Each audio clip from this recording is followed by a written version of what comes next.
Chainlink. Si vous aviez investi 100 $ dans cette crypto-monnaie en 2017, votre investissement vaudrait maintenant 25 000 $. C'est quand même un assez bon gain. Mais Chainlink, c'est quoi? Chainlink, c'est un protocole décentralisé vraiment pas comme les autres. Chainlink sert de fondation aux développeurs parce qu'en fait, Chainlink, c'est un outil indispensable pour résoudre une problématique en fait qu'on a depuis le début de l'époque des blockchains. C'est connecter les données du monde extérieur avec celles de la blockchain. Bon, pour vous l'expliquer simplement, imaginez que vous voulez créer une application sur la blockchain de paris sportifs. Donc les joueurs misent sur le résultat d'un match et selon le résultat, l'argent est transféré automatiquement dans le fond au gagnant. Techniquement, personne ne peut tricher parce que tout est sur la blockchain, donc tout est contrôlé par le code. Fait que même vous, le créateur, vous ne pourriez même pas tricher. Par contre, il y a une faille importante que vous n'avez pas pensé. La blockchain, en fait, c'est un univers fermé qui n'a pas accès aux informations du monde extérieur. Fait que, par exemple, vous allez avoir accès à, par exemple, tout ce qu'il y a dans les blocs. Fait que, mettons, l'historique des transactions de vos utilisateurs, leur balance, ça, vous allez avoir accès à ça. Mais le match en soi, qui lui est dans le monde réel, en fait, votre application n'a aucun moyen de savoir qui a vraiment gagné le match. Là, on pourrait penser qu'on pourrait peut-être payer quelqu'un qui regarde le match, puis une fois que le résultat est fini, on va l'inscrire sur la blockchain, comme ça le jeu par la suite peut déterminer les gagnants. Mais là, vous comprenez qu'il y a un problème majeur. Votre application qui est soi-disant 100% décentralisée sur la blockchain, dans le fond, dépend d'un dude random qui doit mettre les données sur la blockchain. Donc, votre application, en fait, est 100% centralisée. Et c'est là que Chainlink intervient. Mais au lieu que Chainlink demande à un gars random de lui donner l'information, il va le demander en fait à des milliers de personnes. Et avec un algorithme complexe, que souvent ça a des moyennes, etc., Chainlink va déterminer c'est quoi la vraie réponse, puis il va récompenser en fait ceux qui sont très près de la réponse et punir ceux qui sont vraiment loin de la réponse, ce qui fait qu'on a un système où l'honnêteté est priorisée. Et le fait de demander à plusieurs personnes, en fait, ça permet justement d'avoir une réponse qui est plus proche de la vérité et qui est difficile à manipuler, puisque même si, par exemple, on mentirait vraiment beaucoup, avec la moyenne de toutes les autres personnes, finalement, notre résultat n'aurait aucun impact. Mais là, vous demandez peut-être, le token Link, il sert à quoi? En fait, c'est simple, le Link token est tout simplement la monnaie d'échange entre le client qui a besoin d'informations à l'extérieur et ce qu'on appelle les oracles, qui sont justement les personnes qui donnent l'information. Donc, par exemple, si je veux une requête sur le résultat d'un match, je vais payer les oracles pour qu'ils me le donnent la réponse. Puis c'est comme ça, en fait, que le Link est utilisé comme monnaie d'échange. Bon, maintenant, passons à la partie un peu plus tokenomique. Dans le fond, savoir est-ce que c'est un bon jeton. Donc, en fait, Chainlink est en ce moment 13e au classement, avec un market cap d'à peu près 16 milliards de dollars, ce qui est quand même très énorme. Le jeton, en fait, a été lancé en 2017 à un prix de 9 cents.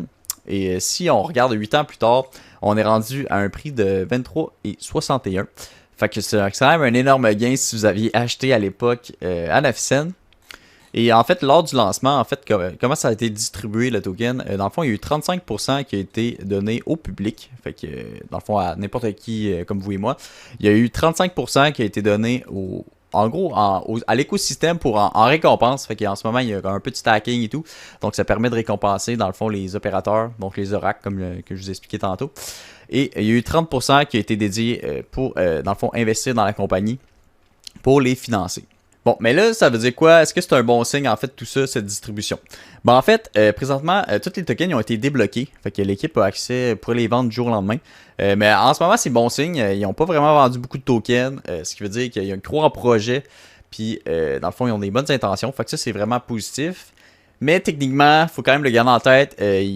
En gros, la compagnie dit c'est quand même 30% et en rewards, 35%.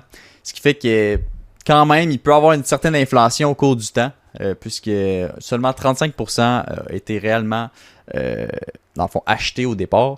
Ce qui fait qu'il y a quand même une petite inflation et peut-être si jamais dans un événement catastrophique que tout le monde pourrait dump, ça pourrait beaucoup affecter le prix si la compagnie elle-même vend beaucoup de tokens. Mais présentement, je pense pas que ça va être le cas.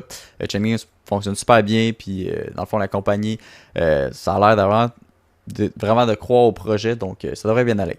Par contre aussi, bonne nouvelle, le jeton en fait est limité à 1 milliard de jetons. En fait, au lancement, ils ont tous mint les tokens, puis il n'y a aucune manière de mint de nouveaux tokens. Donc, techniquement, au niveau du jeton, il n'y a aucune inflation possible. Ça, c'est en fait un très bon signe.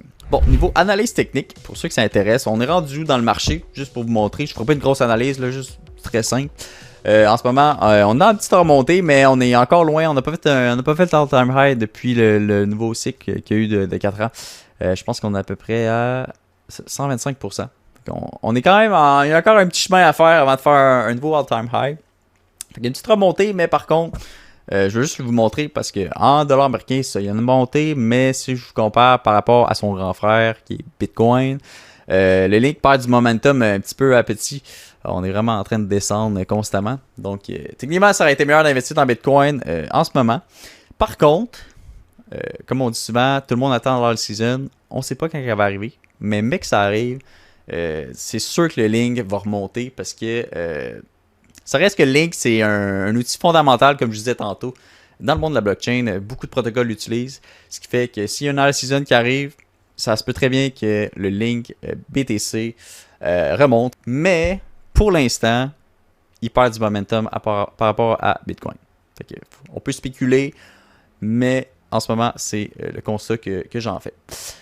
Sur ce, j'espère que la vidéo vous a plu. Si c'est le cas, likez et abonnez-vous à la chaîne. Ça nous soutient beaucoup. Et dans le fond, ça va vous permettre aussi de rien manquer parce qu'on va faire d'autres tokens à l'avenir. Sur ce, je vous souhaite une excellente journée et à la prochaine. Ciao, ciao.